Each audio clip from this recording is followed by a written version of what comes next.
2. Caldwell Pope in the corner. Don't question the Pope. 7 of 10 from 3, 23 total. This one, Lakers are up 5, and then just one more time to finish it off. LeBron James. Dagger me. He had 34 points. This is his first 30-plus game in the season. Go with 8 assists, 6 rebounds as the Lakers win at 113-106. Facing MVPs, the Bucks. LBJ, he's just like, man, load me up. We know it's going to be very competitive, and we know it's going to be very challenging for us. So it was our job to just come out and try to implement our style to the game, and for me personally to do everything it needs to be done on the floor, both offensively and defensively, to help us win this game. So, you live with the results after that. I think I suck right now. I'm not making shots. I'm not making free throws. But I think tonight my aggressiveness, just being in the post and getting to the paint, allow guys to get open. That's the only way I feel like, I'm going to get out of this, funk or whatever, that I'm in. AD finished with 18 points, 9 rebounds, and 8 of 18 shooting. LeBron improves to 16-5 in head-to-head matchups in his career against Giannis Antetokounmpo. According to Elias, that is the 3rd best record in head-to-head matchups between former MVPs in NBA history. Tim Duncan, the best numbers overall. He gets the better of Steph Curry at 12-3. And then Kareem Abdul-Jabbar, 18-5 against Hakeem Olajuwon. Steph Curry is 9 3-pointers away from passing Reggie Miller for the 2nd most all-time. Took Reggie 18 seasons to get it. It's going to get Steph just over 11 seasons, taking on the Knicks. And that's Draymond Green, who's been playing some good basketball as of late, since he's gotten back in the lineup. But the Knicks up 3 early, Reggie Bullock. And hey, the Knicks are 7-8 on the year, which is really good by Knicks standards, to be honest. By a huge margin. Yeah. They're up 17-8 early. Bullock again, feeling it. Then it's Steph, starting to do Steph things, just being ridiculous. He's got 20 in the first half. Later in the first, Curry moving the ball around. Green finding him, plus the foul. He's got 3 threes, so now 6 away from Reggie Miller, passing Reggie for 2nd on the all-time list. Under 2 minutes left now in the first.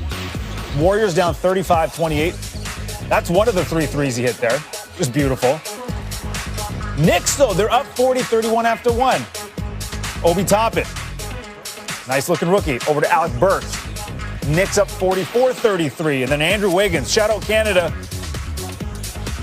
The Knicks up 52-50. It's 63-57 at the half. Points and 6 threes for LeBron. He's speaking with Mike in the media. Hey, LeBron, after the 6 threes for you tonight, you're around 40% from 3. You got KCP and Caruso in the mid-50s. How have you guys evolved as a shooting team from last season and even just in the last couple of weeks? Well, I just think it's all part of chemistry and knowing your teammates, knowing where your teammates are going to be on the floor, and that comes with games played. It comes with minutes on the floor. It comes with film sessions and things of that nature. When you start getting comfortable with your teammates, you know where guys are going to be. And you know where the shots is going to be taken from or where they're going to come from. So it's all about the chemistry on the floor. Bigger picture question. There was a widely publicized interview Giannis did in Greece where he said LeBron's the best player in the world. Didn't care doesn't matter who the MVP is right now. I know you keep the main thing, but does that hit you a certain way? Just that kind of respect from a peer in that sense? Well, anytime you're respected by your peers, it always means something. And, to be respected by a guy in our league that's been so dominant over the last few years, obviously representing the MVP trophy over the last couple of years, and just what he does both on the floor and off the floor is very, very well received and very humbling as well. For me, I just go out there and just try to implement the game in all facets of the game, both offensively and defensively, for my team in position to be successful and then live with the results. So, that guy is damn good himself. Dave? So, LeBron, clearly there's mutual respect. Is there any satisfaction in having success against Giannis? You're now 16-5. Your teams are 16-5 in your career against him, and he's 10 years younger than you, and he's the back-to-back MVP, yet you're still able to find success. Nah. I think you know me. I think all you guys know me. It's never been about individual. It's all about the team success, and that's all that matters. I can care less about that. I just try to play well and help our team win versus any opponent. And that's what it's all about. Bill? LeBron, last year in the bubble, you said that the way the MVP vote pissed you off. I'm curious, how did that anger stick with you at all? I mean, did you carry that into this season in any way? And how does it make you feel about the matchup with Giannis? And did it motivate you at all coming into this one? No, I just think we didn't like the way we played. Finished the game off in the second half versus Golden State, and that sat with us for a couple of days. So we knew it was going to be a tough environment coming here playing against a very, very good team, a team that's been on the top of the league or top of the Eastern standings and just been doing so many great things over the last couple of years. And obviously, with their 3 All-Stars now, you can throw Drew in there. We know it's going to be very competitive, and we know it's going to be very challenging for us. So it was our job to just come out and try to implement our style to the game, and for me personally to do everything it needs to be done on the floor, both offensively and defensively, to help us win this game. So, you live with the results after that. Wow. AD has told us that you're one of the guys who's really helped him kind of expand his passing vision and understanding for how he can affect the game that way. Tonight, he has 3 straight assists at a critical stretch in the fourth quarter. What are you seeing from AD that you really that signals to you that he's really making strides as a passer? I believe, him being in New Orleans, a lot of people either didn't watch their games or just wasn't paying attention to the level of talent Anthony Davis was. And he got an opportunity to see a lot of one-on-one coverages, either because they didn't want him to allow his teammates to get off and they felt like he was going to always get his. But I felt like, since he's been here, he's so damn good that I knew eventually he's going to see a lot of double teams. A lot of teams are not going to allow him just to play one-on-one because it's not one-on-one matchup that he can't exploit. So, him, me just being able to be a voice with him and seeing double teams throughout my whole career, either in the low post or out on the perimeter, just being able to see the second side of defenses. And he's continued to grow every single game, every single film session. We kind of break those things down, what he sees on the floor. And, tonight was another example of him just seeing the other side of the floor and putting the ball on time on target and guys knocking it down. BT? What's up, Brian? What's up, BT? Hey, how much is the game slowing down for KCP? And do you guys plan on going to the White House now with the new administration there? KCP, he knows what he's on the floor for us. That's to spread the floor. That's to give us a lot of energy and to defend. And we want KCP, when he's open, we want him to shoot it.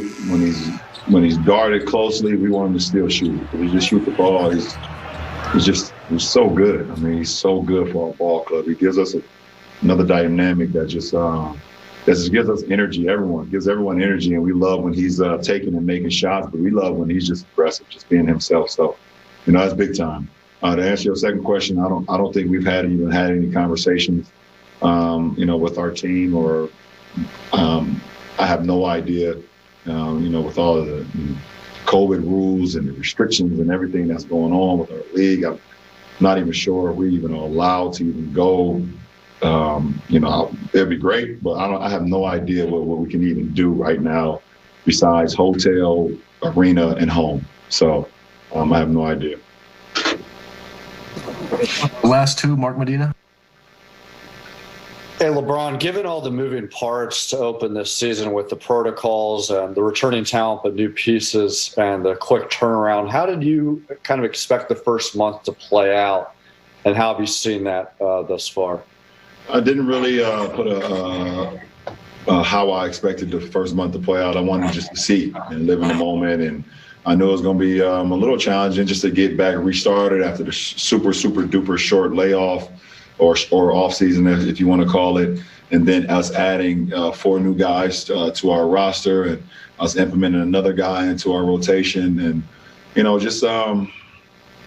just wanted to kind of see, and it was just challenging. It was something that we've never done before. I've never done before. I've had short off seasons, but nothing as short as this one. So Just wanted to see how we were going to play and get the new guys, acclimated to what we do as a culture, both on the floor and off the floor. And, I would say, we're doing some good things, and we want to just continue to build off of that.